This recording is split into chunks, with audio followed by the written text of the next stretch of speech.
Pembobolan rumah sekarang makin marak di sekitarmu. Dan kamu khawatir apakah rumahmu termasuk rentan pembobolan. Kamu gak punya sistem pengawasan, jadi malam ini kamu akan memasang aluminium foil di gagang pintu depan sebelum tidur. Hal ini akan membantu identifikasi jika seseorang diam-diam mencoba masuk saat kamu tidur. Kamu bangun esok paginya dan melihat foil itu agak terkoyak, seseorang berusaha masuk dan dia pasti akan kembali. Opsi lain adalah menaruh cangkir di kenop pintu. Saat kenop diputar, cangkir akan jatuh dan bunyi itu akan membangunkanmu dan semoga menghalangi penyusup itu. Hal yang paling bikin kamu khawatir adalah seorang pedagang yang baru-baru ini mampir. Dia bilang dia bekerja di rumah sebelah dan minta izin ingin memakai toiletmu. Kamu menolak dan saat itu merasa bersikap kasar. Tapi langkah itu sangat cerdas. Sekitar 60% pembobolan rumah di Amerika Serikat dilakukan oleh seseorang yang kamu kenal atau pernah bertemu sebelumnya. Ketika pergi ke kamar mandi, pedagang itu bisa mengatur sesuatu di dalam rumahmu agar proses masuk rumahmu berikutnya lebih mudah. Dia mungkin ingin melihat lebih dekat apa ada sistem keamanan yang terpasang, mengecek struktur rumahmu, dan mengetahui jarahan berharga apa yang mungkin kamu miliki. Akhirnya hari ini kamu akan pergi liburan, kamu harus menyiapkan rumahmu dan menjadikannya seaman mungkin. Kotak surat yang penuh biasanya merupakan target pertama sasaran perampok. Tetanggamu harus mengambilkan surat-suratmu saat kamu pergi.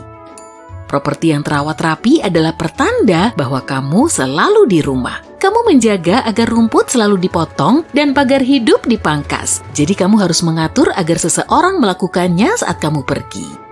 Saat musim dingin, salju yang tak tersentuh di sekitar rumahmu juga akan menjadikan rumahmu sasaran. Meminta tetangga membuat jejak kaki yang menunjukkan aktivitas bisa mencegah pencurian. Ada banyak jenis pagar hidup yang berfungsi sebagai pertahanan pertama. Untungnya kamu menanam semak-semak berdaun tajam di sepanjang pagar. Jika seseorang meloncat ke propertimu dan mendarat di atas semak-semak berduri atau tajam, dia akan berteriak kesakitan. Ini akan menjadi peringatan bagi tetanggamu akan adanya penyusup. Dan cabikan pakaian juga bisa tersangkut di daun-daunan itu yang nantinya akan bisa dijadikan bukti. Sebagai persiapan bagi perjalananmu, minggu sebelumnya kamu membuka dan menutup tirai jendela pada waktu acak sepanjang hari. Kamu memastikan nggak ada pola jelas sehingga nggak akan masalah jika tirai itu dibiarkan terbuka ketika kamu pergi. Sekedar berjaga-jaga kalau seseorang mengintai propertimu. Pembobol rumah butuh beberapa hari berjalan atau berkendara di lingkungan untuk mengidentifikasi perilaku tiap-tiap rumah. Satu hal yang sangat gak mereka sukai adalah sistem keamanan lingkungan. Mereka melakukan riset sebelum mengintai dan akan menghindari area ini. Itu hal yang harus kamu atur saat kamu pulang nanti. Jauhkan semua barang elektronik mahal dari jendela sehingga nggak ada barang berharga terlihat jelas. Masukkan barang-barang itu ke dalam lemari atau ruangan tersembunyi. Jangan khawatir dengan televisi, benda ini terlalu besar dan butuh upaya untuk mengangkutnya. Mereka lebih tertarik pada barang-barang kecil seperti iPad dan peranti gaming. Masukkan barang-barang kecil dan mahal seperti perhiasan ke dalam kotak dan sembunyikan. Yang mengejutkan, kamar anak adalah tempat persembunyian yang baik. Pencuri mengaku tidak masuk ke kamar anak karena di sana nggak ada mainan berharga. Ambil foto nomor seri semua peralatan elektronik dan buatlah inventaris untuk tujuan asuransi.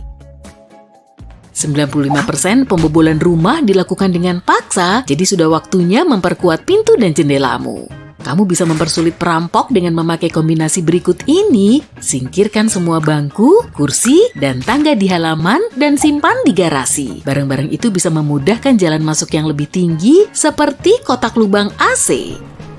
Tanpa halangan, ini salah satu jalan favorit mereka. AC mudah dicopot dan menjadi jalan masuk. Jangan mempermudah jalan mereka dengan menyediakan pijakan.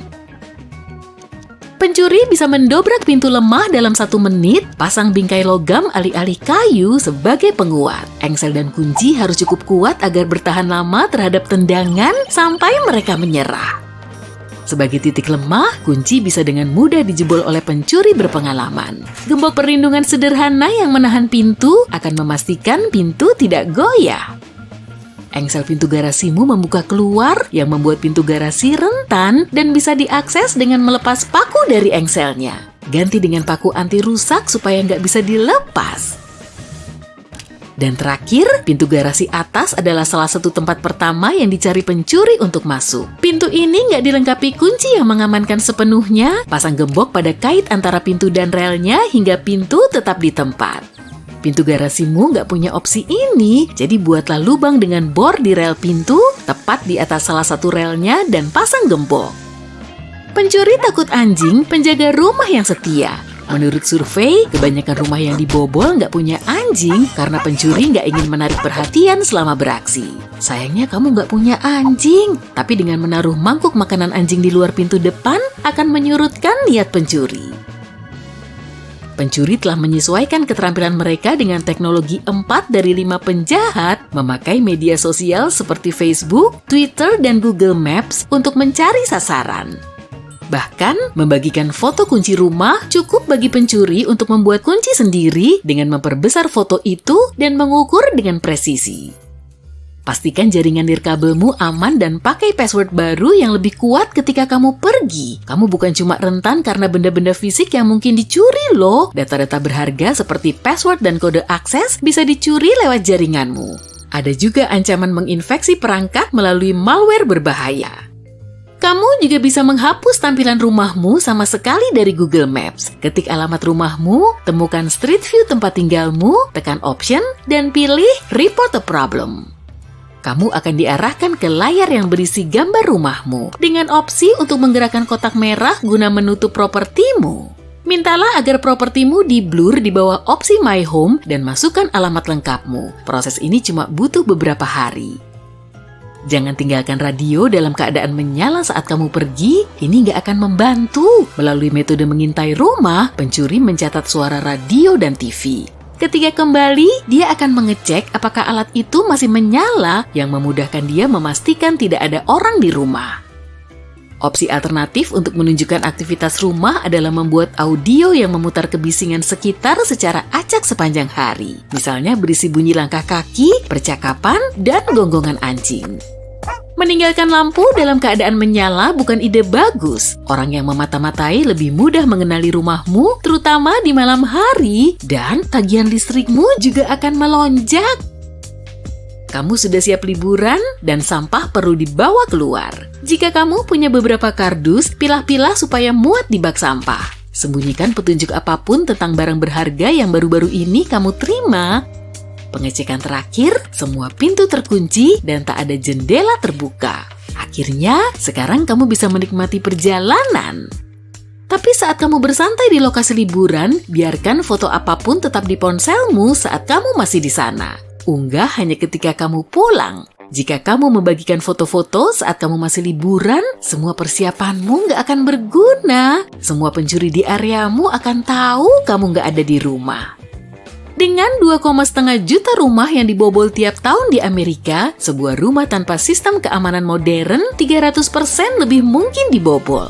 Setelah kembali dari liburan, jangan lupa pasang sistem keamanan itu ya.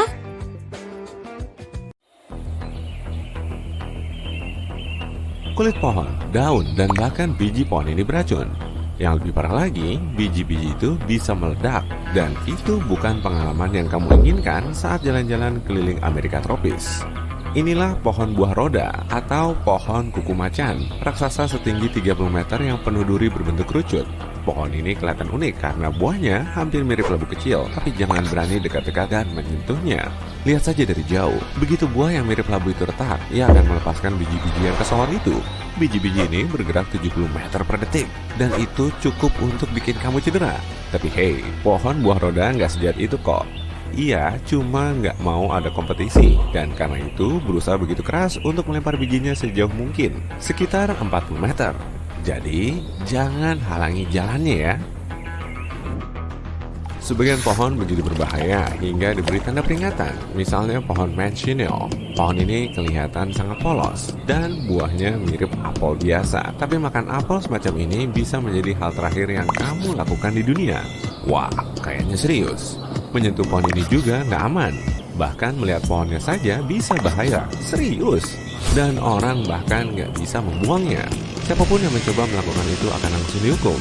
Coba kamu tebang pohon ini, ia akan balas dengan menyemburkan cairan membutakan langsung ke matamu. Ya, getah ini bisa menyebabkan kebutaan sementara dan jika terkena tangan, kulitmu akan terbakar dan melepuh. Cuma ada satu cara untuk menjinakkan pohon itu. Untuk itu, orang harus membakar pohon di pangkalnya dan pastinya berdiri menjauh. Lalu pohon yang sudah roboh dibiarkan kering di sinar matahari. Begitu kering, kayu ini aman digunakan. Bahkan ada perabotan dari kayu pohon mensionil yang sebelumnya beracun ini. Hei, tarik kursinya. Sekarang benda ini nih, ilmuwan menyebutnya Jatropha fruit atau buah jarak pagar. Kalau kamu pernah mencoba makan buah ini, hal pertama yang akan kamu alami adalah sensasi terbakar di tenggorokan. Begitu buah ini sampai di lambungmu, kamu akan mengalami sakit perut parah. Hasilnya bisa mengerikan, bisa menyebabkan depresi sistem saraf pusat dan artinya bukan menjadi sangat sedih. Ini adalah kondisi psikologis saat kecepatan bernapas terdampak, detak jantung turun dan korban bahkan bisa hilang kesadaran. Belum lagi akibat yang lebih serius. Lihat daun berbentuk hati ini? Imutnya. Tapi pohon ini nggak begitu imut. Pangium adult atau keluak adalah tumbuhan asli Asia Tenggara. Dan buahnya bisa dimakan tapi butuh banyak persiapan. Pertama, tandan kecoklatan yang mirip buah pir itu harus kamu petik. Ini adalah buahnya. Kedua, bijinya harus kamu rebus. Ya, biji itu harus kamu keluarkan dari daging buah yang kelihatannya lembut dan bisa dimakan, tapi sebenarnya nggak bisa. Ketiga, kamu harus merendam atau memeramnya dengan daun pisang selama 40 hari agar hidrogen cyanidanya terlepas. Yap, bagus sekali bahwa hidrogen cyanida larut dalam air dan terbilas begitu bijinya direbus dan difermentasi. Tapi bukankah itu terlalu susah ya? Karena biji ini biasa ditambahkan ke dalam beberapa masakan, jadi lebih sebagai bumbu, bukan sebagai masakan tersendiri. Hidrogen cyanida itu sudah merusak moodku. Sebagian buah butuh banyak persiapan, sedang yang lain bisa dimakan ketika 100% matang. Elderberry mentah kaya vitamin C yang baik untukmu, dan cyanida yang nggak begitu bagus.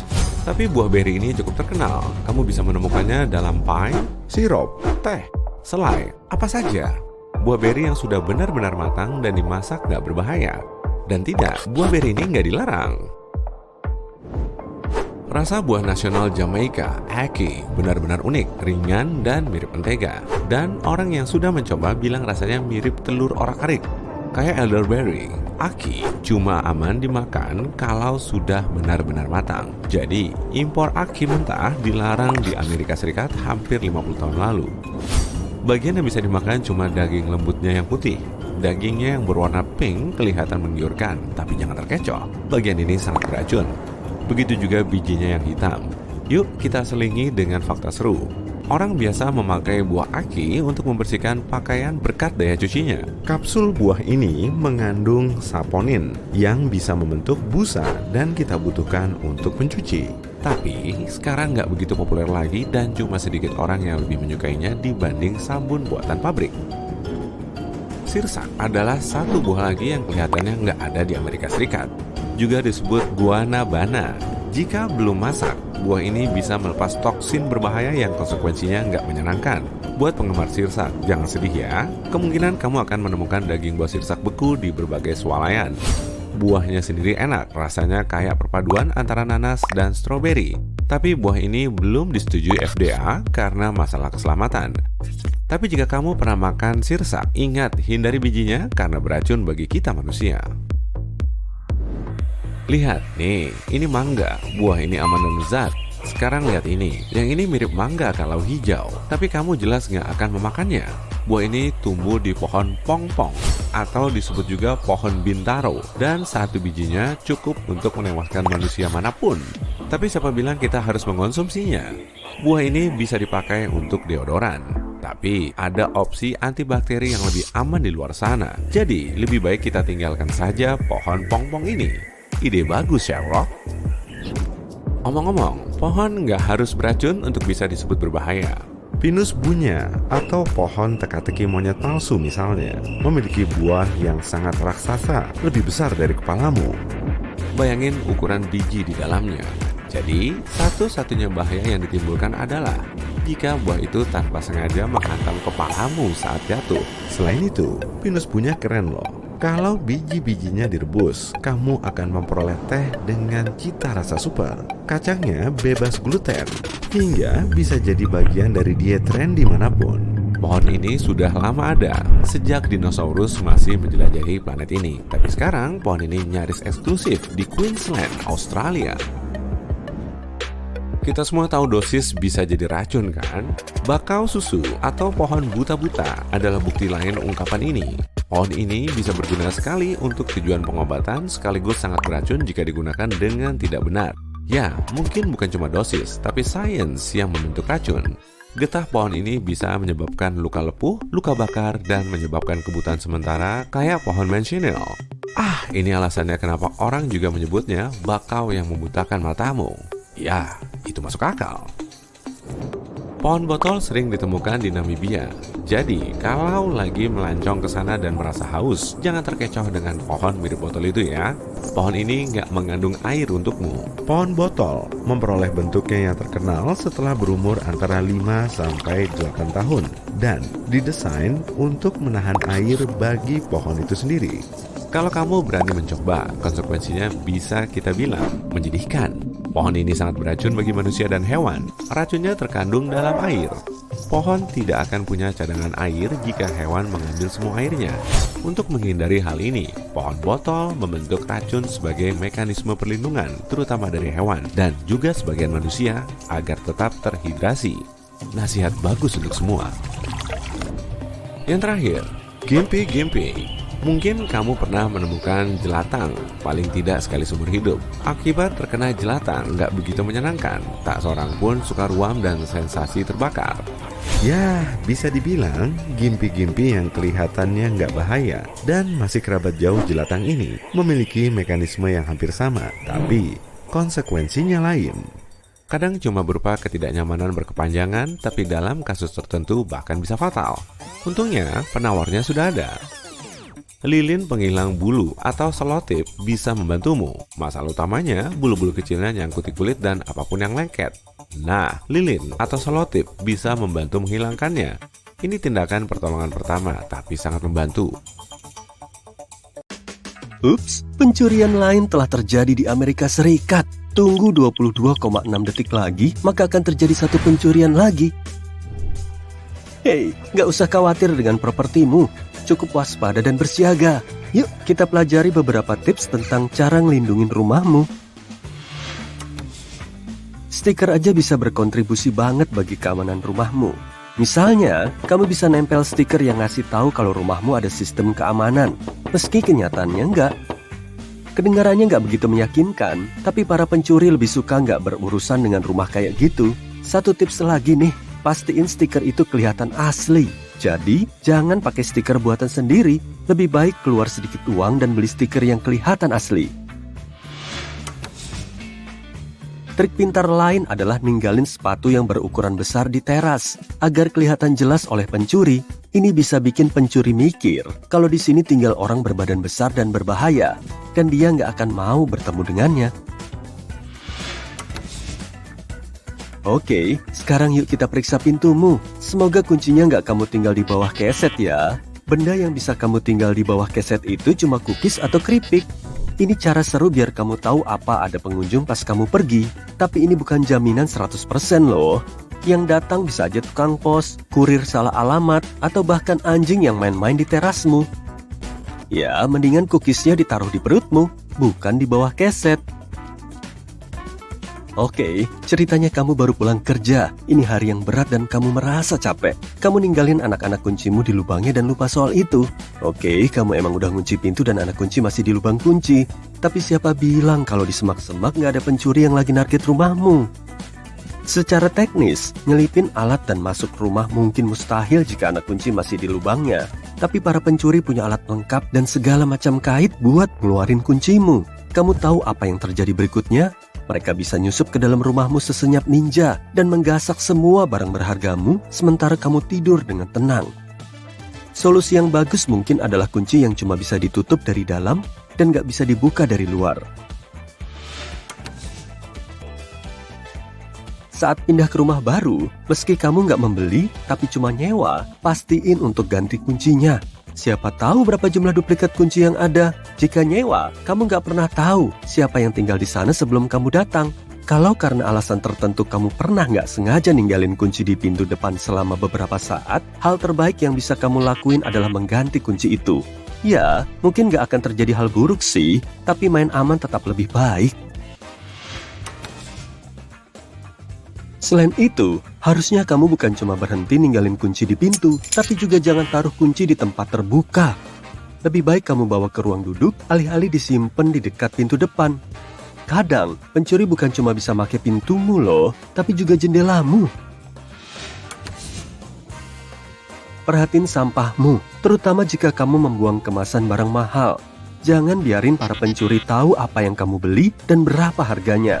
Sampahmu mungkin juga berisi beberapa informasi penting tentang data pribadi, detail kartu kreditmu, dan masih banyak lagi. Awasi kotak suratmu. Pastiin kotak itu dilengkapi kunci. Soalnya, pencuri bisa cukup tertarik dengan isi kotak suratmu. Jadi, rahasianya sederhana. Tetap kunci kotak suratmu dan pastiin buat berkas apapun yang berkaitan dengan data pribadimu. Nah, sekarang yuk kita periksa halamanmu. Hei, aku bisa ngeliat bahaya. Yang kumaksud semak-semak besar ini, ya, aku tahu kamu nggak sempat memangkasnya. Makin besar semak-semak, makin banyak ruang untuk pencuri bersembunyi. Selain itu, jika seseorang melihat semak dan pohon di halaman depan yang nggak dipangkas, dia bisa mengira kalau di rumah nggak ada orang. Paham kan? Oke, semisal semua tips sebelumnya kamu abaikan dan pencuri membobol rumahmu, hal yang paling menarik bagi mereka biasanya uang tunai. Jika kamu nggak punya uang tunai di rumah, lewatin aja tips ini. Tapi kalau kamu punya barang-barang berharga, kamu harus kreatif. Uang tunai bisa dimasukin kantong plastik dan disembunyiin di kontainer besar sama barang-barang sisa. Kamu juga bisa naruh kantong plastik itu di dalam botol deterjen lama dan simpen di gudang atau dapur. Pencuri nggak mungkin nyari simpenanmu di sana. Ada beberapa pantangan nih. Nyembunyiin uang tunai atau perhiasan dalam wadah obat bukan pilihan cerdas. Dan ya, freezer juga bukan opsi terbaik. Banyak pencuri suka meriksa tempat itu. Saatnya ngecek apa kamu nyimpen kunci dengan benar. Kalau kamu simpen kunci mobil dan rumah jadi satu, kamu perlu pertimbangin ini lagi. Pertama, bayangin kamu kehilangan kunci-kunci itu dan entah gimana, pencuri berhasil tahu di mana kamu tinggal. Mereka nggak akan cuma bisa menggasak barang yang diinginkan, tapi juga membawa kendaraanmu buat ngangkut semua harta benda yang kamu dapetin dengan susah payah. Awasin kunci garasimu, terutama kalau orang bisa nyelinap masuk rumah lewat garasi. Meski nggak bisa, siapa bilang di garasimu nggak ada barang berharga? Namun, bagi pencuri, nggak ada batasan apapun. Mereka bisa nyelinap masuk rumah meski lewat jendela kecil. Mereka lebih suka lewat pintu karena ini jalan teraman. Sedangkan kalau nyusup lewat jendela, mereka bisa tergores. Ini bukan karena nggak ingin penampilan mereka rusak. Tapi kalau ada DNA yang ketinggalan, mereka bisa dilacak. Tapi, penjahat cukup hati-hati dengan nggak ninggalin jejak mereka. Contohnya aja, sebuah laporan dari Inggris bilang kalau cuma 3% pencuri yang ninggalin bukti forensik. Untuk melindungi dirimu di malam hari, ada beberapa opsi. Nomor 1, masukin klip kertas besar atau jepit rambut ke dalam lubang kunci. Kamu bisa pakai sepasang kunci cadangan kalau punya. Dengan begini, kamu akan mempersulit atau malah bikin pencuri mustahil pakai kunci tiruan. Nomor 2, memasang barikade. Ini bisa berupa kursi berat, rak buku, apa aja. Maksudku, kenapa enggak kalau itu bikin kamu merasa aman? Kalau pintumu terbuka keluar, alat pengganjal bakal membantu banget. Kursi juga bisa sangat membantu. Caranya kaitkan di bawah knop pintu. Ini bukan sistem keamanan terkuat, tapi minimal berfungsi. Ngikat 2 knop atau handle pintu jadi satu juga bisa jadi pilihan. Kamera keamanan palsu bisa ngelindungin kamu siang dan malam. Sekali lagi, Pencuri nggak sepemberani kelihatannya kok. Kalau kamu punya CCTV asli, pastiin alat itu nggak dinonaktifin penjahat. Jadi, pasang CCTV di tempat yang sulit dijangkau ya. Kalau kamu siap ngeluarin uang untuk perlindungan, maka lampu sensor gerak yang kamu butuhin. Penjahat suka tempat-tempat remang, dan begitu deketin rumahmu, mereka akan ketakutan karena lampu yang terang. Solusi ini berfungsi selama pencuri tahu kamu ada di rumah. Kalau mereka yakin kamu lagi pergi, lampu yang terang pun jauh kurang efisien. Timer TV dan radio adalah trik lain. Dengan bantuan keduanya, kamu bisa pura-pura ada di rumah, meskipun sebenarnya enggak. Ini cocok banget sama lampu sensor gerakan. Trik ini bisa bantu ngalahin sebagian pencuri, tapi sekali lagi, nggak ada jaminan 100%. Yuk kita bongkar kode yang dipakai perampok. Selotip di gagang pintu, selembar keju di kap mesin mobil, dan masih banyak lagi tanda lain kalau kamu diawasi penjahat. Perampok nggak sembarangan milih rumah untuk dirampok. Seringnya mereka bakal mengawasi rumah itu sebelum beraksi. Mereka pengen tahu lebih banyak tentang rumah itu dan keamanannya. Mereka ninggalin tanda di rumah itu, pintu garasi, kotak surat, atau unit penyimpanan. Kalau kamu tahu tanda-tanda ini, kamu bakal bisa melindungi rumah kamu dari orang-orang jahat. Kalau kamu melihat gambar lingkaran, artinya di mata perampok rumah kamu gampang dibobol. Mungkin nggak ada sistem keamanan di rumahmu, tapi lingkaran yang disilang berarti rumah itu nggak bisa dibobol. Mungkin ada alarm canggih, CCTV, atau anjing di sana. Garis mirip tangga berarti kelihatan ada barang berharga di rumah itu. Jadi, ada barang yang layak dicuri di sana. Kalau ada tanda huruf M di tempat sampah, artinya rumahnya kosong di pagi hari. Kalau N, berarti kosong di malam hari. Polisi udah ngasih peringatan tentang kode ini, tapi ingat, beberapa tanda ini sebenarnya cuma pesan yang dipakai pekerja jalan untuk berkomunikasi mengenai jalur pipa dan sebagainya. Kalau kamu melihat bukti key bumping, jangan masuk rumah. Key bumping adalah teknik membobol menggunakan kunci serupa yang terbuat dari logam yang lebih berat dari pasaknya untuk mengikir pasak di dalam kunci. Korban juga bisa susah mengajukan klaim asuransi karena teknik ini nggak meninggalkan tanda-tanda pembobolan dari luar. Kamu dirampok, tapi nggak bisa membuktikannya kepada perusahaan asuransi. Repot banget. Mencongkel kunci adalah teknik yang lebih lembut. Teknik ini bakal ninggalin bekas di kenop pintu kayak goresan halus di lubang kunci. Tapi tanda yang jelas bisa kelihatan di dalam lubang kunci pada pasaknya, soalnya bakal penyok. Baret dalam atau tanda di kenop pintu juga bisa menunjukkan ada orang yang masuk rumah kamu. Pencuri kadang menggunakan obeng untuk membobol pasak di lubang kunci. Kalau ada baret, tanda, atau lubang kunci yang melebar, hati-hati saat masuk rumah. Pencuri mungkin nempelin selotip, biasanya yang transparan. Selotip ini ditempel di gagang pintu dan nggak akan dilepas selama sehari atau lebih. Pencuri itu yakin pemiliknya pergi karena pintunya belum disentuh. Strategi ini populer banget di Dublin. Polisi memperingatkan orang-orang agar waspada dan mencabut selotip apapun begitu melihatnya. Sebagian tanda ini dipasang oleh pencuri anjing yang menandai kalau ada anjing mahal di rumah kamu. Biasanya, tanda kapur merah buat anjing besar, tanda kuning dan pink untuk anjing sedang dan kecil. Polisi menyarankan pemilik anjing untuk mengawasi area di sekitar properti mereka dan melapor jika ada yang mencurigakan. Hati-hati juga saat kamu jalan-jalan sama Anabul. Salah satu kunci agar aman di rumah adalah punya alat pengamanan yang baik dan hafal soal propertimu. Misalnya, kalau kunci pintu depan kamu masih berfungsi tapi lambat, mungkin ada orang yang mencoba membobolnya. Ini mungkin saja karena taktik yang disebut metode kerentanan. Pencuri bikin kunci pintunya perlahan semakin lemah. Mereka pakai alat atau benda buat merusak kunci tanpa meninggalkan jejak. Kamu mungkin mikir kuncinya emang udah usang aja dan malas manggil tukang kunci, tapi itu kesalahan besar. Sama halnya kalau kuncinya lama berputar di dalam lubang. Kalau begitu, biasanya ini tanda awal kalau rumah kamu akan dibobol. Jadi, ini mungkin tanda peringatan paling penting yang kamu harus perhatikan. Kunci pintu keamanan pun rentan dibobol.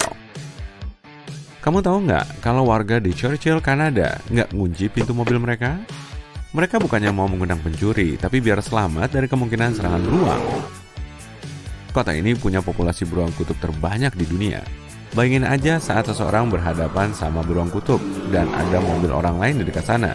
Dia bisa langsung masuk ke mobil itu untuk berlindung. Sekarang belajar tips keamanan biar nggak dicopet yuk. Pertama, jangan bawa tas bahu di bahu. Emang dirancang buat dibawa di bahu sih, tapi copet jadi lebih gampang menjamret tas kamu. Menjepit tas tangan model clutch di ketiak lebih aman. Belanja bersama orang lain lebih aman daripada belanja sendirian.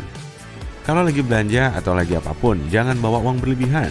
Oh iya, jangan masukkan semua kartu kredit kamu di tas yang sama juga. Bawa secukupnya saja buat hari itu.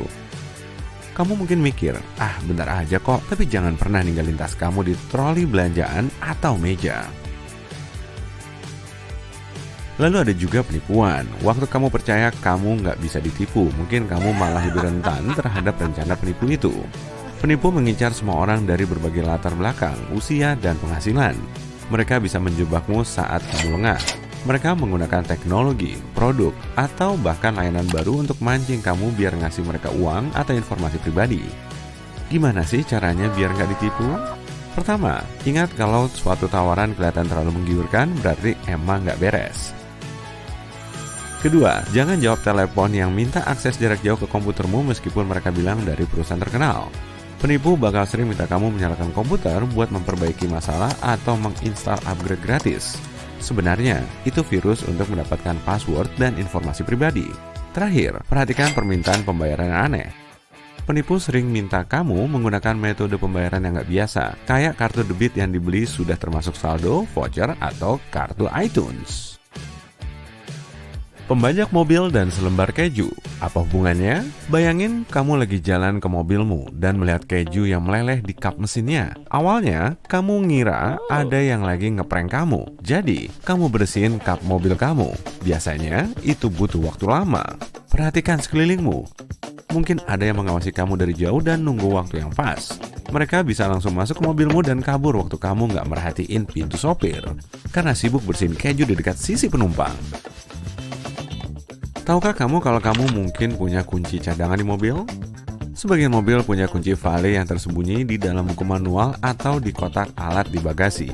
Kalau ada, cepetan ambil. Kalau kamu tahu tempatnya, pencuri juga pasti tahu.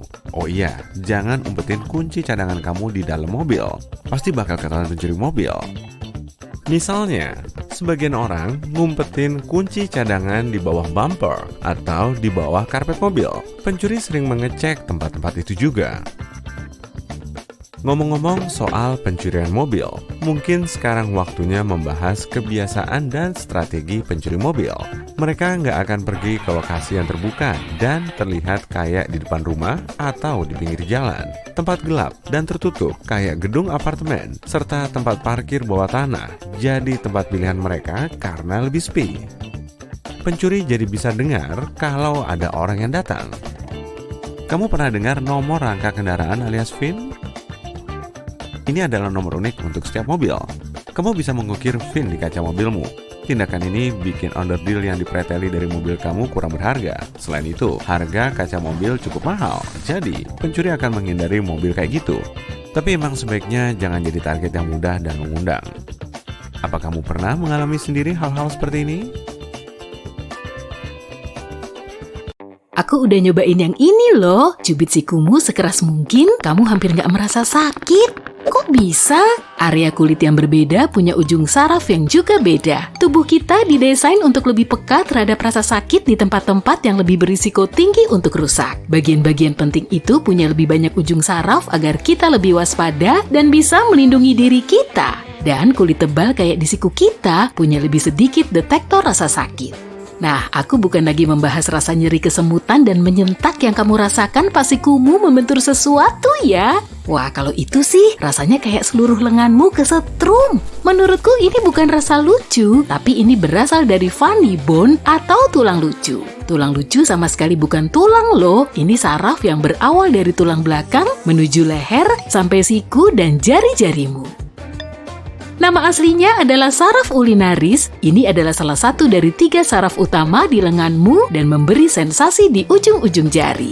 Saraf ulinarismu dilindungi dengan baik oleh otot, lemak, dan tulang. Tapi ada satu titik di sikumu di mana saraf ini terekspos dan itu titik tulang lucu. Versi lain tapi nyata dari kisah Achilles kan? Oke, sekarang kamu sudah paham kenapa jika tulang lucumu terbentur rasanya begitu lain dengan pas sikumu nggak merasakan apa-apa jika dicubit.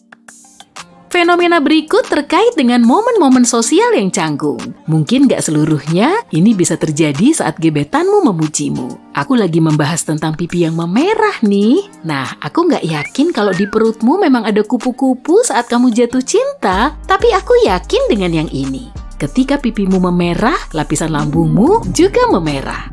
Iya, aku udah lihat. Lapisan lambung adalah jaringan yang melindungi dinding lambungmu dari asam di dalamnya. Saat pipimu memerah, jaringan ini juga memerah karena ini terjadi saat darah naik ke permukaan kulit. Ini berdampak terhadap perut juga loh, dan ini adalah proses alami respon psikologis terhadap perubahan emosimu. Karena lagi membahas tentang lambung, kayaknya ini saat yang pas untuk ngasih tahu bahwa cairan lambung bisa melumat meja baja. Ini berarti asam bisa mencerna organ dalammu dong. Syukurlah lapisan lambungmu mencegah terjadinya hal ini. Kamu bisa berpendar dalam gelap. Jangan matiin lampu dulu ya, kamu nggak akan bisa lihat ini dengan mata telanjang. Visual tubuh manusia yang bercahaya ini berasal dari kamera ultrasensitif. Para ilmuwan Jepanglah yang pertama menangkap foto-foto biopendar manusia. Cuma kamera ultrasensitif yang bisa mengungkap kalau tubuh kita memancarkan sedikit cahaya, sebab cahaya ini 1000 kali lebih lemah dibanding yang bisa dideteksi mata manusia. Rupanya semua makhluk hidup menghasilkan sedikit cahaya berkat reaksi kimia dalam sel-sel mereka. Manusia baru saja ditambahkan ke dalam daftar ini. Para peneliti telah memfoto tubuh bagian atas para sukarelawan selama beberapa hari. Hasilnya menunjukkan kalau jumlah cahaya yang dipancarkan mengikuti siklus 24 jam. Pendar yang paling terang terjadi saat sore dan paling redup di akhir malam. Selain itu, cahaya paling terang dipancarkan dari pipi, dahi, dan leher. Yang menarik, ini nggak sesuai dengan area paling terang yang tertangkap kamera termal. Apa kamu tahu kalau kamu agak lebih tinggi di pagi hari dibanding sesudah itu? Iya, aku udah mengukur kamu loh.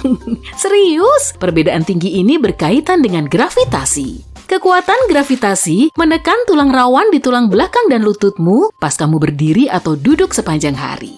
Tapi saat kamu berbaring, tulang belakangmu nggak tertekan dan rileks. Karena itu, pas bangun pagi setelah istirahat di ranjang semalaman, kamu lebih tinggi.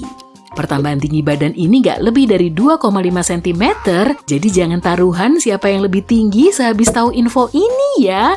Fakta seru, para astronot yang kembali dari misi mereka lebih tinggi beberapa senti dibanding biasanya pas di bumi. Ini karena tidak adanya gravitasi di ISS. Tapi mereka nggak setinggi itu terus kok. Pas sudah di bumi lagi, lambat laun gravitasi menekan mereka hingga kembali ke tinggi badan semula. Yuk kita kembali ke organ yang tadi kita bahas, kulit. Iya, kulit adalah salah satu organ. Faktanya kulit adalah organ terluas di tubuhmu. Kulit berkontribusi sampai sekitar 15% berat badanmu. Apalagi ya peran organ ini selain menutupi tubuhmu? Kulit punya berbagai fungsi vital, misalnya melindungi tubuhmu dari bahaya fisik dan biologis dari luar. Selain itu, kulit juga mencegah penguapan air berlebihan. Aku kepo banget nih, apalagi kejutan yang dimiliki tubuh manusia ya. Tapi untuk saat ini, yuk kita lanjut dulu ke dunia hewan. Burung hantu nggak punya bola mata loh. Sebagai gantinya, burung hantu punya tabung mata. Mata mereka yang berbentuk tabung ini nggak bergerak dalam soket matanya seperti mata kita. Karena itu, burung hantu harus menggerakkan seluruh tubuhnya untuk melihat sekitar. Tapi menggerakkan tubuh akan menimbulkan bunyi, sehingga hewan-hewan lain akan mendengarnya. Jadi burung hantu berevolusi hingga punya leher yang bisa berputar sekitar 270 derajat dengan super pelan. Tapi apa masalahnya? Visi malam butuh kornea lebih besar untuk memperoleh cahaya sebanyak mungkin. Ini alasan utama kenapa kebanyakan hewan malam seperti kukang atau ingkir bermata lebar. Bagi burung hantu, cara kerjanya agak berbeda. Karena kepalanya kecil, mata sebesar itu nggak akan muat di dalamnya.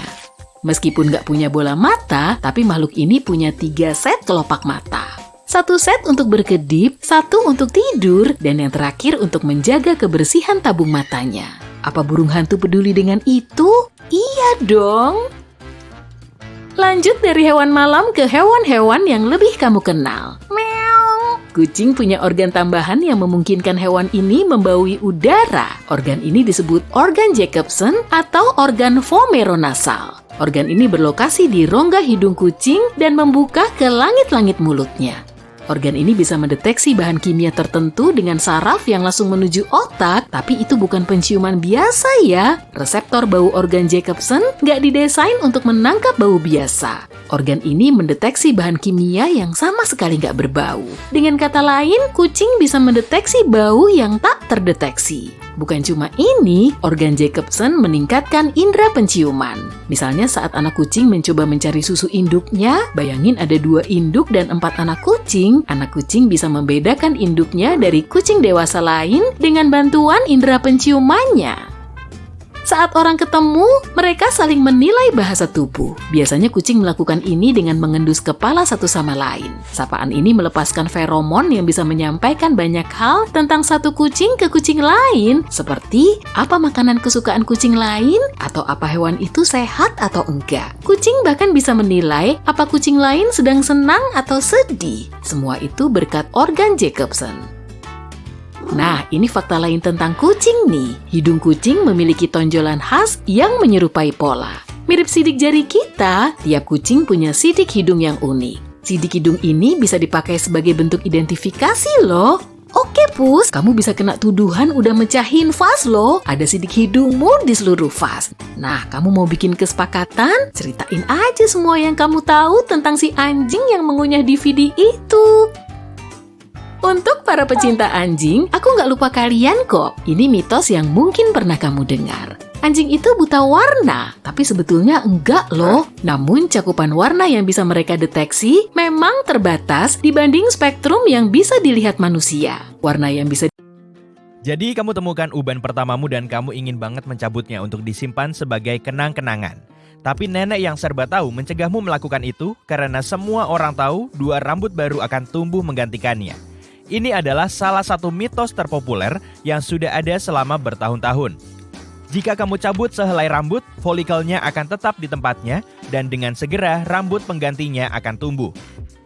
Tapi folikel nggak punya kekuatan super untuk menggandakan, jadi kamu cuma akan memperoleh 1 uban baru.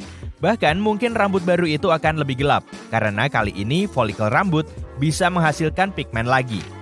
Tapi jika dicabut terlalu dalam, mungkin kamu nggak akan punya rambut di titik itu lagi. Apa kamu takut memakai ponsel di pom bensin karena bisa menyebabkan ledakan? Nah, belum ada satupun kasus yang terdokumentasi di mana ponsel melepas muatan listrik statis dan menyebabkan tragedi. Semua larangan pemakaian ponsel di pom bensin adalah peringatan untuk berhati-hati. Barang-barang elektronik nggak diperbolehkan di sana sebab bisa menyebabkan listrik statis dan menjadi sumber bahaya. Selain itu, kamu harus 100% waspada kapanpun berkendara.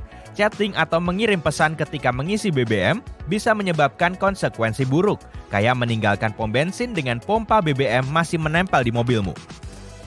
Satu video viral bikin jutaan orang percaya, jika melihat kabel terikat di handle pintu mobilmu, kamu harus segera menelepon polisi. Menurut pembuat video, penculik memakai trik ini untuk mengalihkan perhatianmu, lalu dia mengejarmu. Kenyataannya, belum ada kasus yang tercatat secara resmi seseorang yang diculik dengan cara ini. Legenda perkotaan ini pasti berasal dari unggahan Facebook tahun 2015 yang menyebutkan trik kabel itu dan dibantah segera setelah video ini keluar. Tapi ide itu terus hidup dan terus mengemuka. Menjaga diri dan mengikuti aturan sederhana agar kamu tetap selamat di jalan adalah sangat masuk akal. Sebaiknya kamu sedikit belajar bela diri, parkir di area dengan penerangan baik dan selalu melihat hal-hal dan orang-orang mencurigakan di sekeliling sebelum masuk mobil. Ingat juga, banyak mitos dan legenda kota dibuat cuma untuk mencari perhatian dan agar pembuatnya memperoleh banyak like dan share. Jika kamu bubuhkan gula coklat ke dalam kopimu, dengan keyakinan ini lebih sehat dari gula putih, ini bukan ide terbaik. Gula coklat memang mengandung mineral, tapi jumlahnya sedikit banget hingga nggak bisa benar-benar berguna bagi kesehatanmu. Sebaliknya, jumlah kadar kalori dan nutrisinya sama dengan gula putih. Bedanya cuma di warna, cita rasa, dan proses produksinya. Gula coklat gak begitu banyak melalui proses kimia.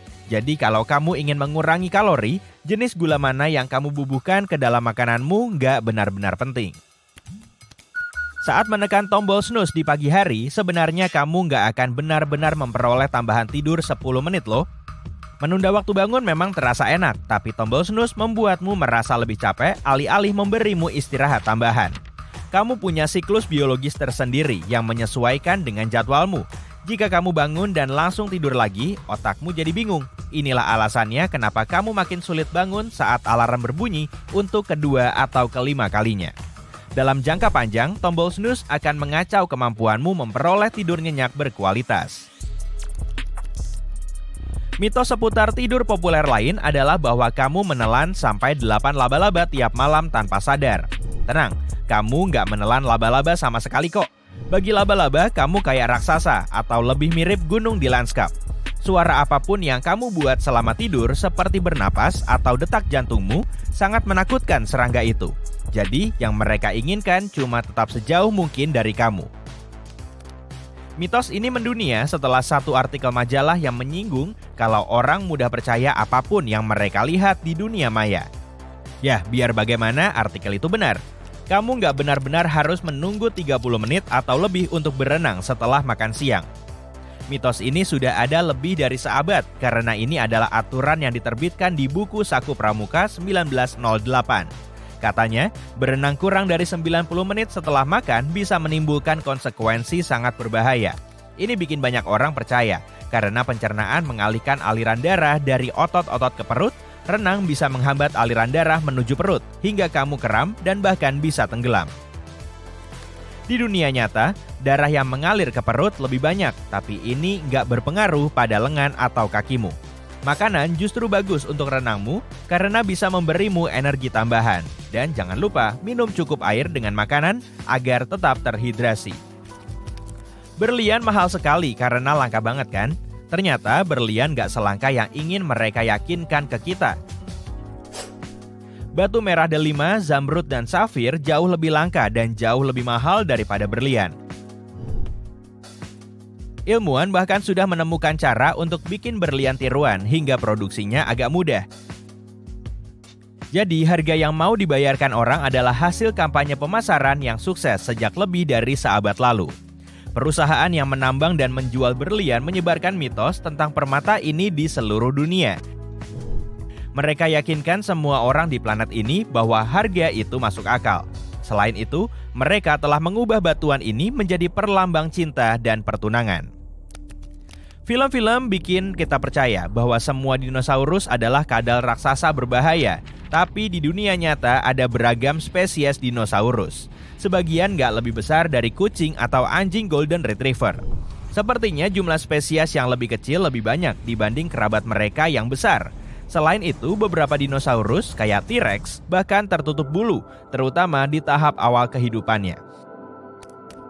Makin dalam kamu menyelam di laut, makin gelap keadaannya, sampai kamu nggak bisa melihat sinar lagi. Warna-warna berubah dari hijau kebiruan di dekat permukaan sampai corak biru yang lebih gelap, lalu turun menjadi ungu dan hitam pekat. Nah, sinar matahari menembus perairan dalam dengan lemah. Jadi teknisnya di bawah 975 meter secara resmi nggak ada sinar matahari. Tapi di sana ada jenis sinar lain loh. Ini semua tentang pendaran biru dan hijau. Pendaran menghasilkan cahaya berkat enzim yang bernama luciferase. Enzim ini memecah molekul-molekul energi tinggi dan memproduksi foton dalam tubuh bakteri serta sebagian ikan laut dalam. Sepertinya logis kalau musim panas begitu hangat karena planet kita jadi lebih dekat ke matahari, dan musim dingin begitu dingin karena posisi bumi jadi sejauh mungkin dari bintang kita. Tapi ini adalah mitos populer lain. Ketika di belahan bumi utara sedang musim panas, planet kita sebenarnya nggak lebih dekat ke matahari. Justru sebaliknya, bumi ada di titik terjauh dari matahari selama bulan Juli dan di titik terdekat di bulan Januari. Musim panas lebih hangat karena poros bumi kita miring. Selama orbitnya, kemiringan bumi memungkinkan energi dari matahari lebih langsung terkena kita karena sudutnya lebih curam.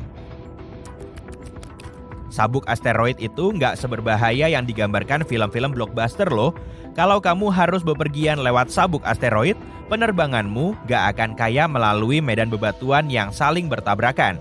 Sabuk asteroid adalah zona yang jauhnya antara 320 juta sampai 428 juta kilometer dari matahari.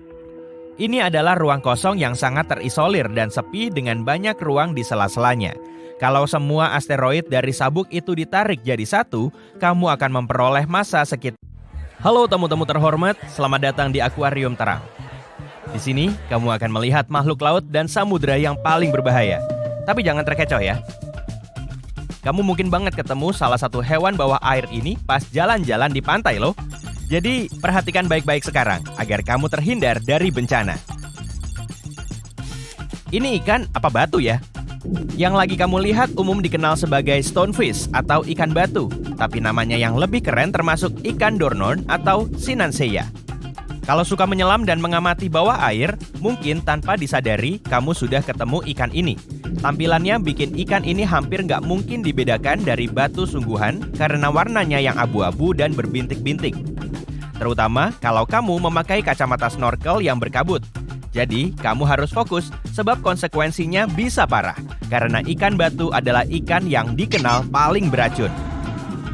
Meskipun beberapa jenis ikan batu diketahui hidup di sungai, kebanyakan ditemukan di terumbu karang di dekat Samudra Tropis Pasifik dan Hindia.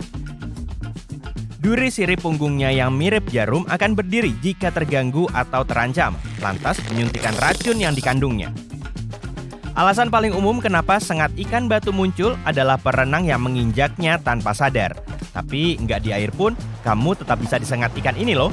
Karena ikan ini bisa bertahan di luar air sampai 24 jam. Makanya, kamu juga harus hati-hati pas melangkah di pantai. Orang-orang yang disengat ikan batu menggambarkan rasanya yang sangat menyedihkan. Racunnya dapat menimbulkan infeksi, dan dalam beberapa kasus, racunnya bisa menyebabkan syok dan kelumpuhan. Mungkin agak mengejutkan, tapi meskipun reputasinya buruk, ikan batu bisa dimakan jika dimasak dengan benar. Kalau ikan ini dipanaskan, racunnya terurai. Dan jika sirip punggungnya sebagai sumber utama racun dibuang, stonefish mentah juga bisa disajikan sebagai bagian dari sashimi. Makhluk ini mungkin kayak berasal dari film sci-fi, tapi dia benar-benar nyata loh. Kenalan yuk sama gurita cincin biru. Jangan tertipu sama ukuran kecilnya ya, yang berkisar antara 12 sampai 20 cm termasuk lengannya, sebab hewan ini penuh racun yang dapat merugikan sampai 26 orang dalam beberapa menit. Seperti halnya ikan batu, gurita cincin biru juga ditemukan di Samudra Pasifik dan Hindia, dari Jepang sampai Australia. Gurita ini biasanya hidup di terumbu karang dan area berbatu-batu di dasar laut. Sebagian juga bisa ditemukan di kolam pasang surut, petak-petak rumput laut, dan alga. Gurita cincin biru sebenarnya nggak agresif. Kalau lagi nggak cari mangsa, kepiting dan udang misalnya, atau mencari pasangan, gurita ini sering bersembunyi di bawah sampah laut, kulit kerang, atau di ceruk-ceruk. Cuma kalau diprovokasi, tersudut, atau dipegang, hewan ini jadi berbahaya bagi manusia. Ketika terancam, warnanya berubah jadi kuning terang dan cincin biru menyala muncul di seluruh tubuhnya sebagai peringatan kepada calon predator. Biasanya gigitannya nggak disadari, jadi kamu nggak akan tahu sampai sudah terlambat. Racun gurita cincin biru dapat menyebabkan pusing dan hilangnya kemampuan mengindra dan motorik, dan akhirnya kelumpuhan. Jadi hati-hati sama tanganmu ya, dan cepat mundur kalau kamu melihatnya. Bukan, itu bukan karangan bunga. Jadi jangan coba-coba petik dan mencium makhluk mirip tabung pink itu ya. Yang ada di depanmu ini adalah hewan laut bernama landak laut bunga. Mungkin kelihatan indah, tapi jangan tertipu oleh tampilannya. Hewan ini dinobatkan sebagai jenis landak laut atau bulu babi paling berbahaya dalam rekor dunia Guinness 2014. Landak laut bunga menghuni area tropis Indo-Pasifik Barat dan ditemukan di antara terumbu karang, bebatuan, pasir, dan petak rumput laut di kedalaman 0 sampai 90 meter. Fitur paling menonjol dari hewan ini adalah pedicellarianya, yaitu organ pertahanan berbentuk cakar yang juga ditemukan pada bintang laut. Yang bikin landak laut bunga berbeda dari landak laut lainnya adalah bentuk pedicellarianya mirip bunga. Sama kayak nama hewan itu sendiri, dan biasanya berwarna putih keping-pingan atau putih kekuningan dengan titik ungu di tengahnya. Di bawah bunga ini tersembunyi duri-duri tumpul. Meskipun banyak landak laut mengirim racun lewat durinya, landak laut bunga mengirim racunnya melalui pedicelarianya atau bunganya. Kalau nggak diganggu, ujung-ujung bunga ini biasanya mengembang berbentuk bundar seperti cangkir. Di permukaannya terdapat sensor kecil-kecil yang dipakai untuk mendeteksi ancaman. Dan begitu menyentuh ancaman itu, bunga-bunga ini langsung menutup dan mulai menyuntikkan racun. Anehnya, cakar-cakar kecil bunga itu kadang bisa patah dari batangnya, menempel di titik kontak, dan terus menginjeksi bisa selama berjam-jam ke siapapun yang menyentuhnya. Hihi. Mirip genangan raksasa es krim raspberry meleleh kan? Maunya, tapi ini ubur-ubur surai singa atau ubur-ubur merah Arktik atau jelly rambut. Ubur-ubur ini dikenal lebih menyukai air dingin. Karena itu kebanyakan bisa ditemukan di Laut Arktik, Atlantik Utara, dan Pasifik Utara. Tapi ubur-ubur ini juga mungkin ditemukan di sekitar Kepulauan Britania dan juga di perairan Skandinavia. Ubur-ubur surai singa adalah salah satu spesies ubur-ubur terbesar yang kita kenal. Ubur-ubur ini memperoleh namanya dari tentakel panjangnya yang mirip rambut yang panjangnya bisa mencapai 3 meter. Dan meski rata-rata diameter lonceng ubur-ubur ini sekitar 50 cm, kadang-kadang bisa lebih loh. Ubur-ubur surai singa terbesar pernah terlihat di tahun 1865 di lepas pantai Massachusetts. Panjang tentakel ubur-ubur ini mencapai sekitar 36 meter dan diameternya 2 meter. Biar lebih jelas, itu lebih panjang daripada paus biru. Ubur-ubur surai singa berburu dengan menjulurkan tentakelnya keluar dan membentuk perangkap untuk menangkap mangsa. Karena ubur-ubur ini memiliki sekitar 1.200 tentakel menyengat, ikan akan sangat beruntung kalau bisa lolos darinya. Sengatan ubur-ubur surai singa biasanya nggak mengancam nyawa, tapi kamu masih harus menghindari berenang ke dalam tentakelnya karena akan sangat sakit bagi manusia. Dan jika kamu lihat ubur-ubur ini terdampar di pantai, lebih baik jangan disentuh ya, karena dia masih bisa menyengat lama setelah berada di pantai.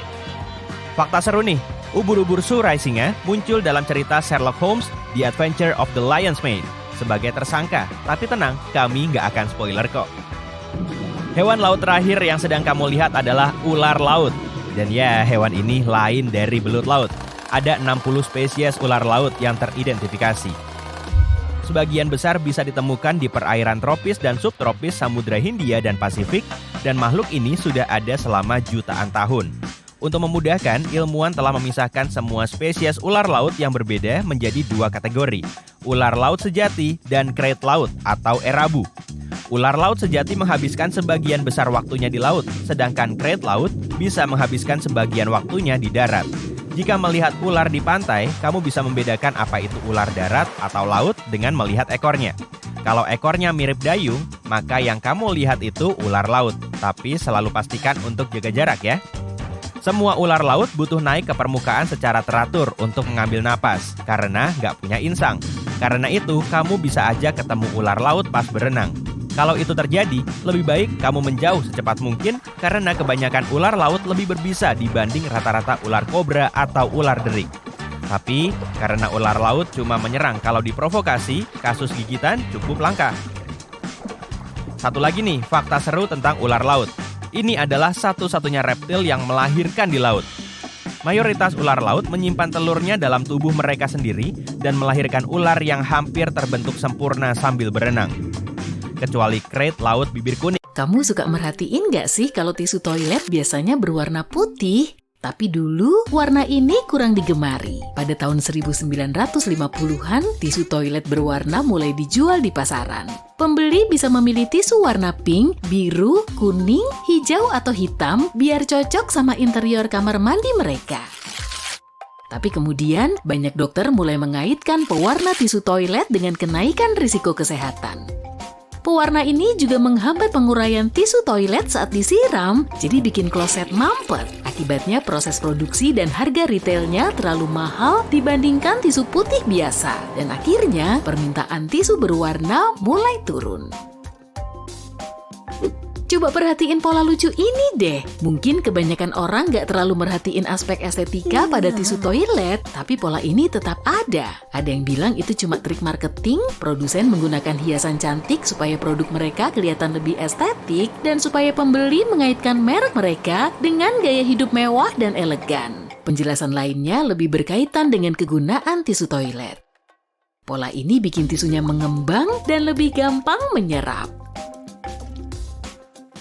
Kamu pernah penasaran nggak? Kenapa ya tisu di toilet umum biasanya berkualitas rendah? Jawabannya tentu karena harganya lebih murah. Perusahaan juga membeli tisu berkualitas rendah dalam gulungan besar supaya nggak terlalu sering diganti. Langkah ini juga membantu mencegah pencurian. Ada aja ya orang usil yang suka nyuri tisu di toilet umum.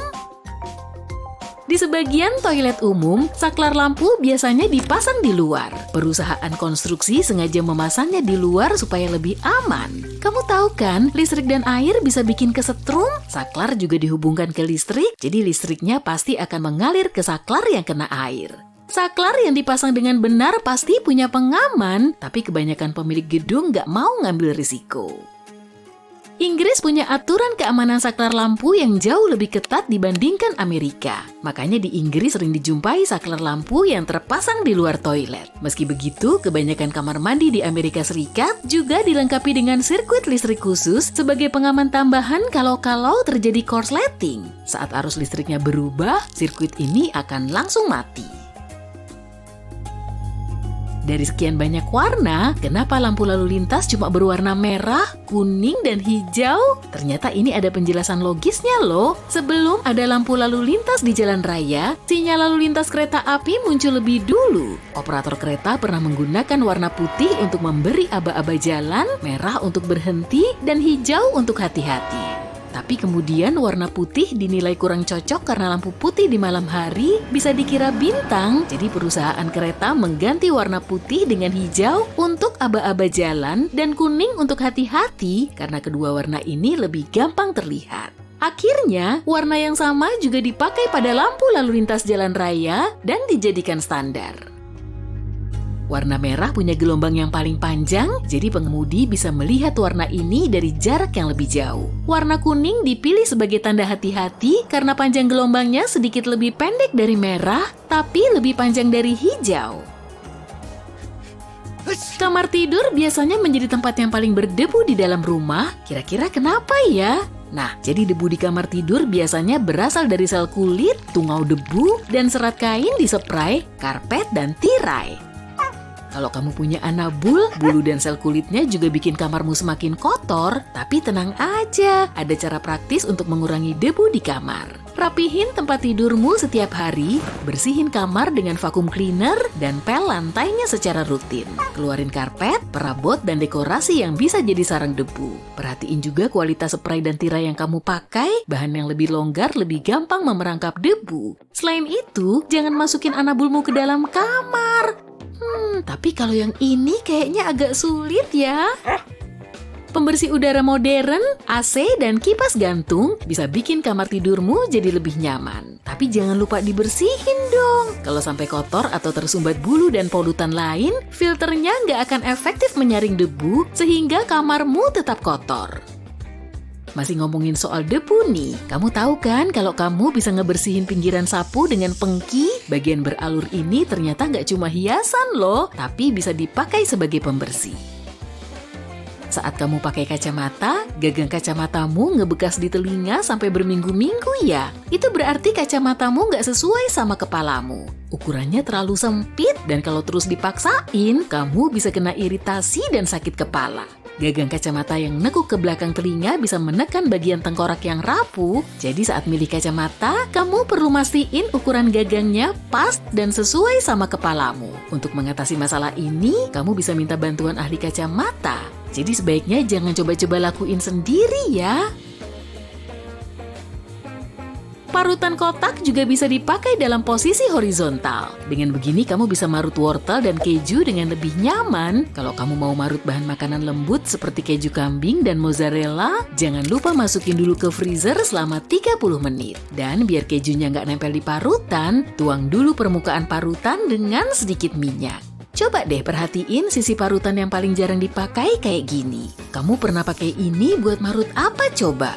Bagian ini sebetulnya dipakai untuk ngiris, jadi lumayan berguna kalau kamu mau ngiris sayuran atau kentang sebelum diolah. Sedangkan lubang kecil yang mencuat ini bisa dipakai untuk marut kulit lemon atau bikin parutan halus.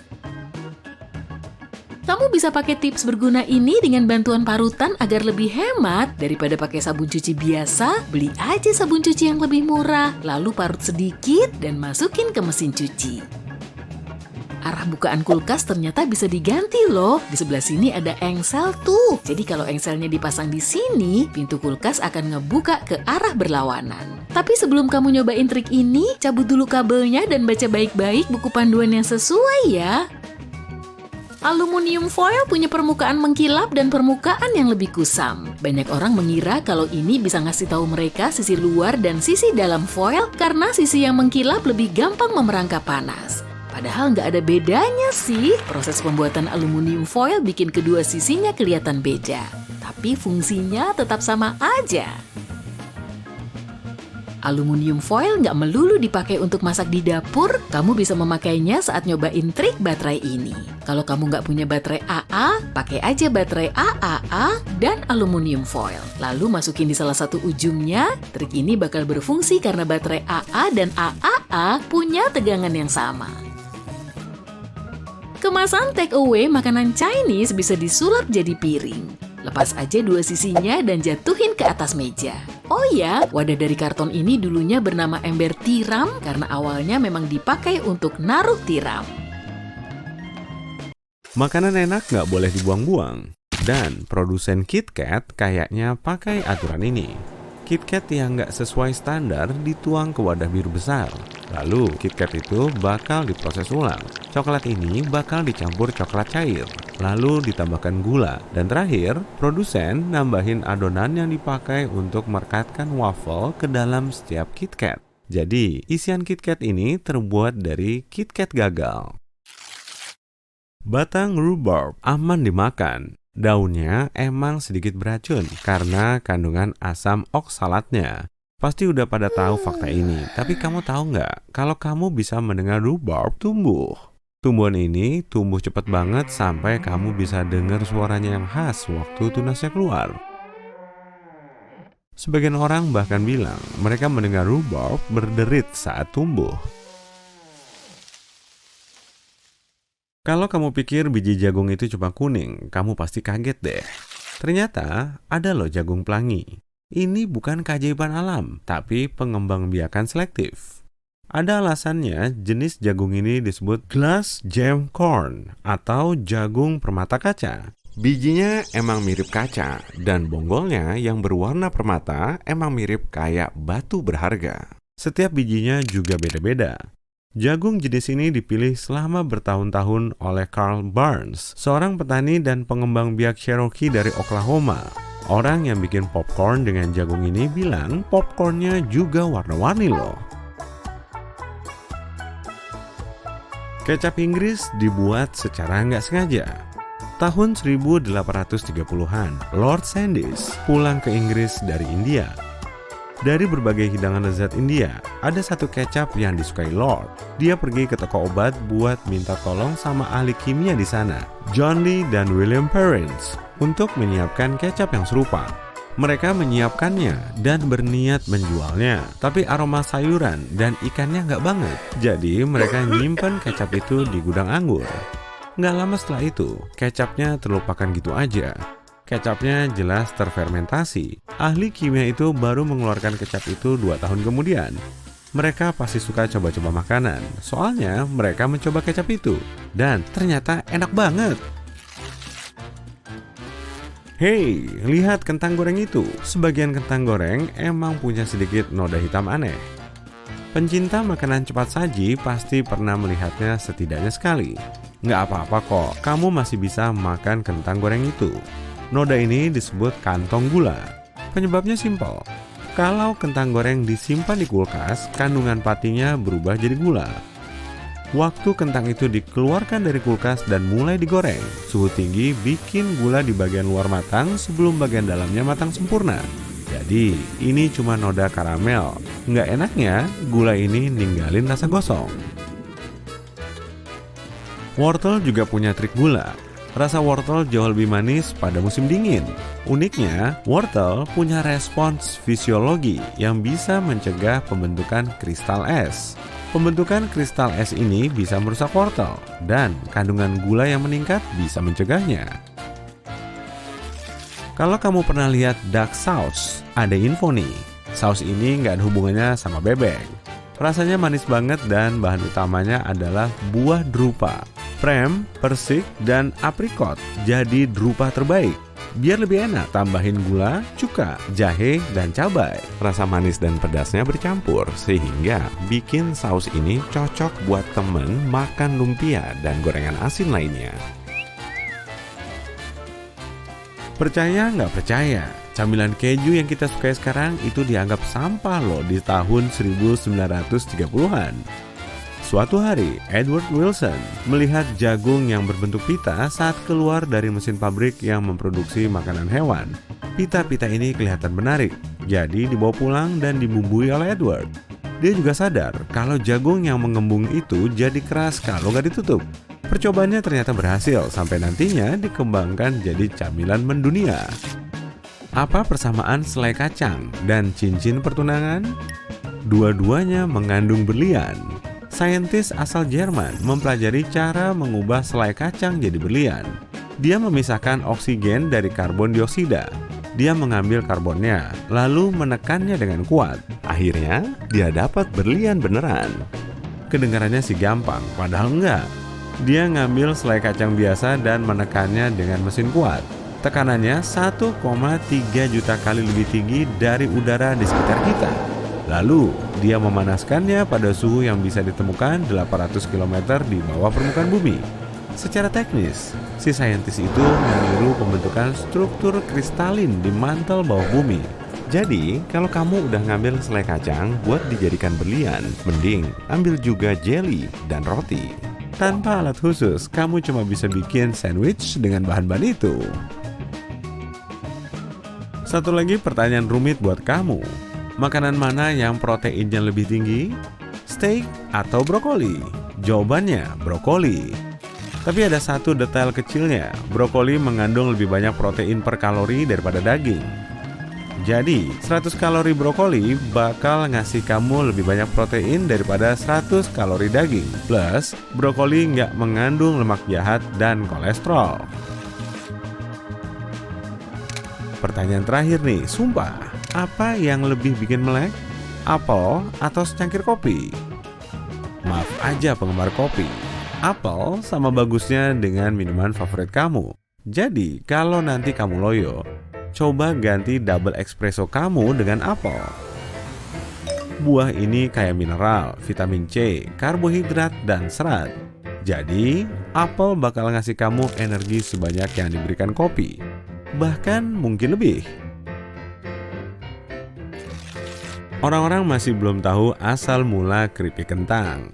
Tapi ada legenda yang bilang kalau camilan ini dibikin tahun 1853 oleh chef di restoran mewah di Saratoga Springs, New York. Orang-orang suka banget kentang goreng di sana, tapi ada satu tamu yang gak puas sama kualitasnya dan mengeluh kalau kentang gorengnya terlalu tebal. George Crumb, chef restoran itu, harus bikin kentang gorengnya lebih tipis. Tamu yang rewel ini belum puas juga. Si chef beneran marah. Gak heran, soalnya chef George udah masak hidangan yang sama 3 kali buat si tamu ini. Jadi, dia sengaja bikin kentangnya setipis mungkin. Hidangan ini tipis banget sampai mustahil dimakan pakai alat makan. Mengejutkannya, tamu rewel ini akhirnya suka kentang itu.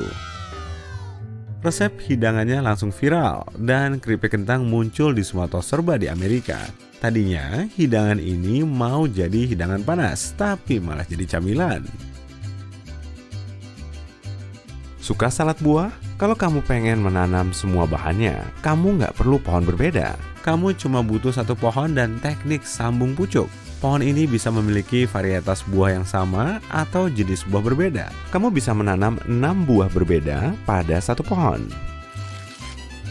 Caesar salad nggak ada hubungannya sama Romawi kuno dan Julius Caesar.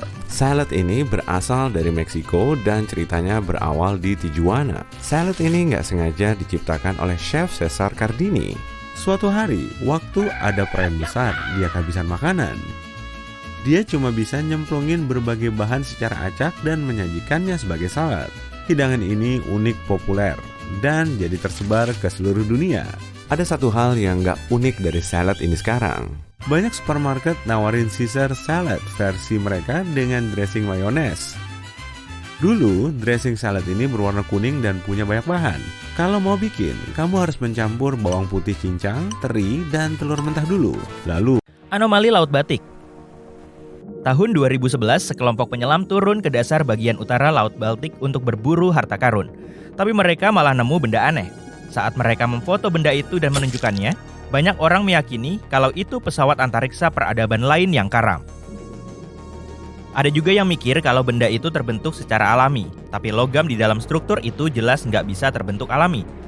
Sekarang, sebagian saintis bahkan meyakini kalau benda itu muncul di zaman es.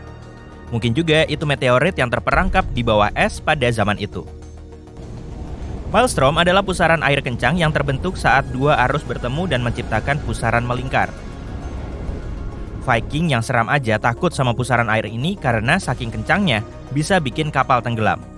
Pusaran air ini masih berbahaya sampai sekarang, tapi untungnya ukuran kapal modern yang cukup besar bisa tahan menghadapi kekuatan Maelstrom. Tapi, kapal pesiar yang masuk pusaran air biasanya menghadapi ombak besar yang bisa mengguncang kapal besar sekalipun dengan cukup kuat.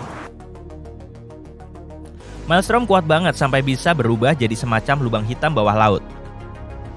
Lubang hitam emang nggak cuma ada di luar angkasa yang dingin. Di planet kita juga ada lubang hitam yang berputar di laut. Lubang hitam di bumi juga kencang banget sampai nggak ada yang bisa keluar dari perangkapnya. Lubang hitam bawah laut ini sering membentang sampai diameternya mencapai 150 km. Kalau masuk ke sana, kamu mungkin nggak akan sadar. Lubang hitam ini mirip pusaran, tapi karena ukurannya, para profesional juga sulit melihat pinggirannya. Kita bahas yang lebih santai. Kalau nanti kamu ke pantai, jangan bengong. Coba perhatikan, kali aja ada fenomena optis bernama cahaya hijau. Cahaya ini bisa terlihat nggak lama setelah matahari terbenam atau tepat sebelum matahari terbit. Fenomena ini terjadi saat matahari hampir sepenuhnya berada di bawah cakrawala. Sementara pinggiran atasnya masih terlihat. Sekilas tepian atas matahari bakal terlihat hijau. Soalnya, kamu melihat matahari lewat bagian tebal atmosfer saat matahari turun di langit. Saat matahari terbenam, cahaya dibiaskan atau dibelokkan di atmosfer dan terurai. Tunggu hari yang cerah tanpa awan atau kabut biar lebih jelas.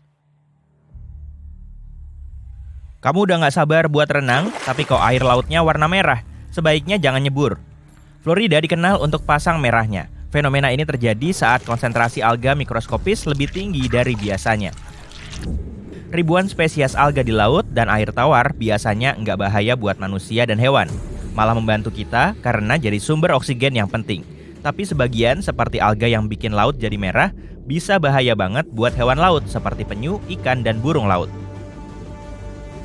Alga ini bisa tumbuh nggak terkendali dan menghasilkan neurotoksin yang bahaya buat manusia, terutama yang punya masalah pernapasan. Mereka sebaiknya menghindari area pasang merah, terutama pas anginnya cukup kencang untuk mendorong alga ini ke pantai.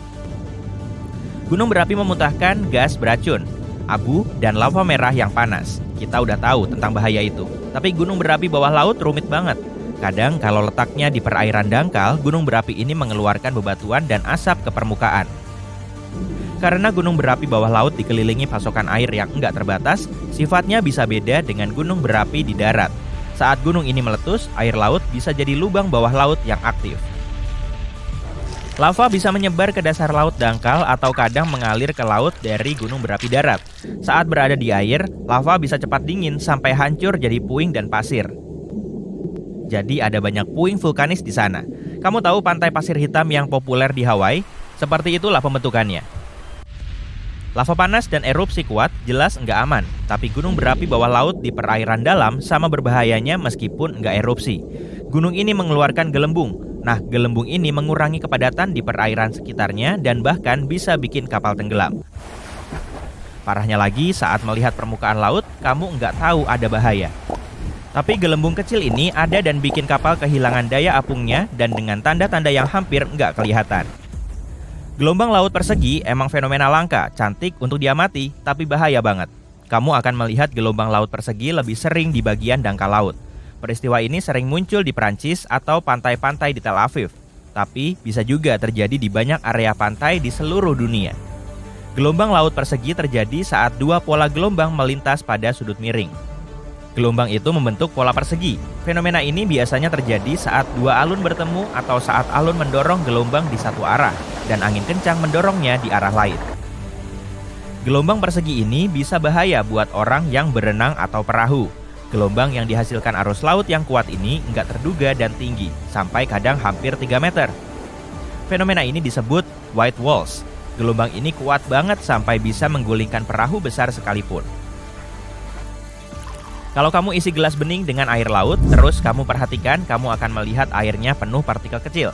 Air laut mengandung larutan garam, lemak, alga, protein, deterjen, dan fragmen-fragmen materi buatan dan organik.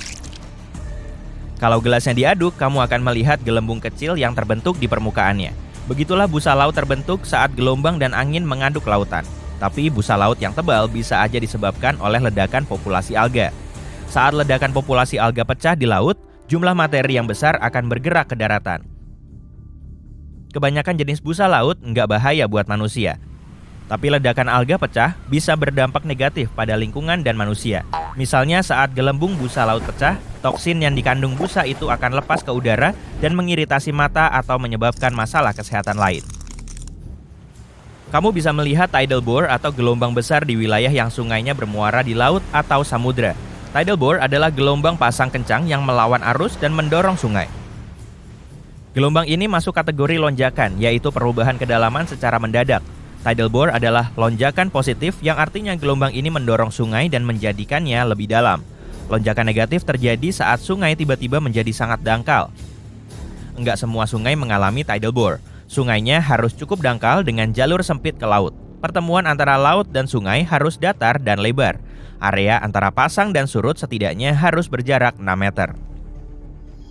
Tentunya ada pengecualian, contohnya adalah Sungai Amazon, sungai terbesar di dunia. Mulut Amazon emang nggak sempit, tapi sungai ini mengalami tidal bore, karena mulutnya dangkal dan memiliki banyak tumpukan pasir serta pulau-pulau kecil. Tidal bore-nya kencang banget sampai sungai itu nggak punya delta. Endapannya langsung mengalir ke Samudra Atlantik yang dibawa arus cepat. Tidal bore seringkali nggak terduga dan bisa sangat menyeramkan. Gelombang ini juga sering mengubah warna sungai dari kehijauan atau biru jadi coklat. Fenomena ini bisa merusak vegetasi atau bahkan menumbangkan pohon. Jadi olahraga hiburan seperti kayak dan selancar sungai bisa bahaya di area ini. Meskipun kamu pengen lihat tidal bore, hati-hati ya. Gelombang pasang bisa menyapu titik pengamatan dan menyeret apapun atau siapapun ke sungai yang mengamuk. Di Arizona, pastikan keledaimu nggak tidur di bak mandi selepas pukul 19 ya. Aturan ini dibuat tahun 1924 setelah adanya sebuah insiden yang terjadi saat sedang banjir. Seorang pedagang sering mengizinkan keledainya tidur di bak mandinya. Pada masa itu, bak mandi belum terpasang di lantai, jadi masih mudah dipindah-pindah. Saat kota dilanda banjir di malam nahas itu, keledai yang sedang tidur terbawa hanyut oleh arus air yang deras. Keledai ini berlayar melintasi kota dan terdampar di lembah berjarak 1,6 km jauhnya. Keledai itu terlantar di bak mandi, terapung-apung tak berdaya. Penduduk kota berkumpul dan akhirnya bisa menyelamatkan hewan malang itu. Tapi penyelamatan itu butuh banyak upaya dan sumber daya. Dengan cepat, mereka membuat peraturan baru yang melarang keledai tidur di bak mandi. Di Samoa, kalau seorang suami lupa hari ulang tahun istrinya, dia bisa dilaporkan kepada pihak berwenang oleh pasangannya loh.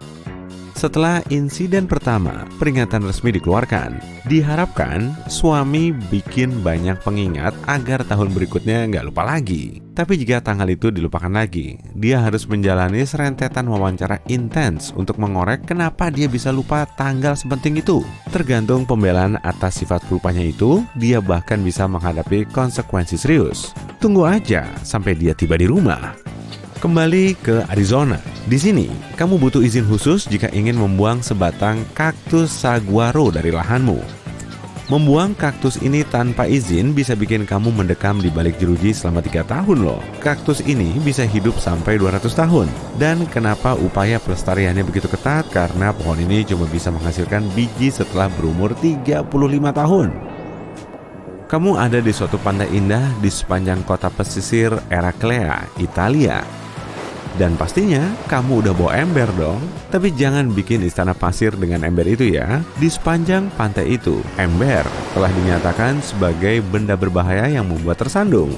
Jadi, kalau ke pantai ini, tinggalin aja embermu di rumah. Kalau enggak, kamu akan terpaksa bayar denda sampai 3,8 juta rupiah loh. Saat berkendara di jalan atau hiking di hutan di Amerika Serikat, mungkin kamu melihat tanda ungu aneh yang dicat di pagar, tiang, atau bahkan di pohon. Di beberapa negara bagian, tanda ini ngingetin kamu biar nggak melanggar properti pribadi. Orang-orang memakai cat alih-alih tanda peringatan biasa, karena alternatif ini lebih murah dan lebih tahan lama. Ini telah diterapkan di 15 negara bagian di waktu yang berbeda selama dekade terakhir. Dan dimungkinkan terus menyebar pemakaiannya ke negara bagian lain. Jadi, pastikan kamu jeli melihat penanda-penanda ini ya. Suatu hari, otoritas di Singapura sadar bahwa setara 2,3 miliar rupiah lebih telah dihabiskan untuk membersihkan sisa permen karet. Dan letaknya bukan cuma di bawah kursi atau meja loh. Mereka menemukan permen karet di berbagai area penting di kereta bawah tanah yang memengaruhi alat-alat sensor hingga menyebabkan berbagai keterlambatan. Maka, di tahun 1992, permen karet secara resmi dilarang. Aturan ini agak melunak bagi turis dengan diizinkannya sejumlah kecil permen karet memasuki negara itu. Dan dokter gigi juga boleh meresepkan permen karet untuk membersihkan gigi. Ada juga masalah lain di Singapura terkait kebersihan toilet umumnya. Otoritas menyadari ada terlalu banyak toilet umum yang kotor di seantero negeri. Tak diragukan lagi, ini bisa mencoreng reputasi mereka sebagai salah satu negara paling bersih di dunia. Karena itu, mereka memakai sistem monitoring yang melibatkan agen-agen toilet. Orang-orang ini memonitor toilet untuk memastikan kebersihannya. Para pemilik usaha yang gagal memenuhi standar kebersihan akan dilaporkan. Saat kamu menyusuri jalanan sibuk di Thailand, uang kertasmu jatuh, angin bertiup, dan nerbangin uangmu. Jadi, kamu mengejarnya dengan panik. Kamu sudah cukup dekat untuk menghentikannya, tapi pastikan jangan pakai kakimu ya. Menginjak uang kertas dianggap pelanggaran serius karena kaki dianggap rendah dan kotor di Thailand. Jadi, kamu nggak boleh menginjak uang Thailand karena di uang kertas ada foto orang-orang penting. Sebesar apapun nilai uang kertasnya, jangan injak kalau kamu nggak ingin berakhir di penjara. Kamu ngebut di sepanjang Autobahn, jalan bebas hambatan terkendali di Jerman. Ini salah satu tempat terakhir di mana kamu bisa ngebut secepatnya kamu mau. Tapi, saat lagi menikmati perjalanan, kamu melihat indikator bahan bakarmu kosong, kemudian meminggirkan mobil dan berhenti. Di tempat lain, ini bukan masalah besar, tapi di sini, itu dianggap sebagai risiko yang bisa dihindari. Kamu akan didenda 1,2 juta rupiah lebih karena nggak berinisiatif mengisi bahan bakar saat ada kesempatan. Aturan lebih jauh terkait Autobahn, termasuk dilarang parkir, mundur, atau bahkan putar balik. Di tahun 40-an, sepasang pengemas acar menjual dagangan mereka di Connecticut. Acarnya nggak layak dikonsumsi, tapi mereka masih mencoba menjual barang kedaluarsa itu. Tak lama, mereka ditangkap dan sebuah aturan baru ditetapkan untuk mencegah terulangnya masalah ini di masa depan. Sebuah persyaratan baru dibuat, yaitu untuk bisa dijual, acar harus bisa memantul. Saat itu, ini cara terbaik untuk mengecek apakah acar aman dimakan. Setelah metode pengawetan sudah maju, hukum itu dilupakan, tapi masih tetap ada sekarang. Saat ini sudah larut malam di New York City dan kamu bergegas ke toko. Nggak usah pakai sepatu lah, terlalu ribet buat perjalanan sedekat itu. Tapi pas nyebrang jalan, tiba-tiba kamu dihentikan polisi. Kamu bingung, soalnya nggak melakukan kesalahan, tapi dengan cepat kamu ditahan karena melanggar aturan memakai sandal di atas pukul 22. Aturan ini berlaku karena dipercaya sandal yang bau akan menarik tikus dan hama lain. Tapi, memakai piyama di tempat umum nggak masalah. Kamu berkendara melintasi jalanan berpasir kering di Australia Barat. Kamu ngumpetin sesuatu yang mencurigakan di dalam kendaraanmu. Kamu ragu ketika pergi, berharap semoga nggak menarik perhatian. Tiba-tiba kamu jadi khawatir saat petugas Potato Marketing Authority menyetopmu. Mereka menggeledah mobilmu dan kamu kedapatan membawa lebih dari 50 kg kentang. Aturan ini diberlakukan tahun 1946 untuk melindungi aktivitas perdagangan selama masa penjataan serius. Meski begitu, aturan ini baru dihapus pada tahun 2016. Jika berencana pergi ke gedung parlemen Inggris, pastikan kamu tinggalkan baju zirahmu di rumah. Di tahun 1313, dinyatakan bahwa tak seorang pun boleh masuk mengenakan setelan logam lengkap. Aturan itu dibuat untuk alasan keamanan. Aturan ini butuh beberapa tahun untuk diikuti. Awalnya, aturan ini diabaikan oleh Earl of Lancaster. Tapi setelah dia dihukum karena mengabaikan peraturan ini, nggak ada lagi baju besi di parlemen sejak 1319. Dan undang-undang ini tetap berlaku sampai sekarang. Yunani punya banyak monumen bersejarah luar biasa yang telah teruji oleh waktu. Tapi keprihatinan terbesar terhadap keberlanjutannya adalah pariwisata. Undang-undang untuk melawan ini adalah dengan melarang dipakainya sepatu hak tinggi di monumen bersejarah manapun. Odeon, teater yang terbuat dari batu, dibangun di tahun 161 Masehi. Kini, teater ini sudah mengalami kerusakan yang tampak disebabkan orang-orang yang berjalan. Di antara kerusakan itu juga ditemukan 30 kg permen karet di antara celah-celah. Maka selain sepatu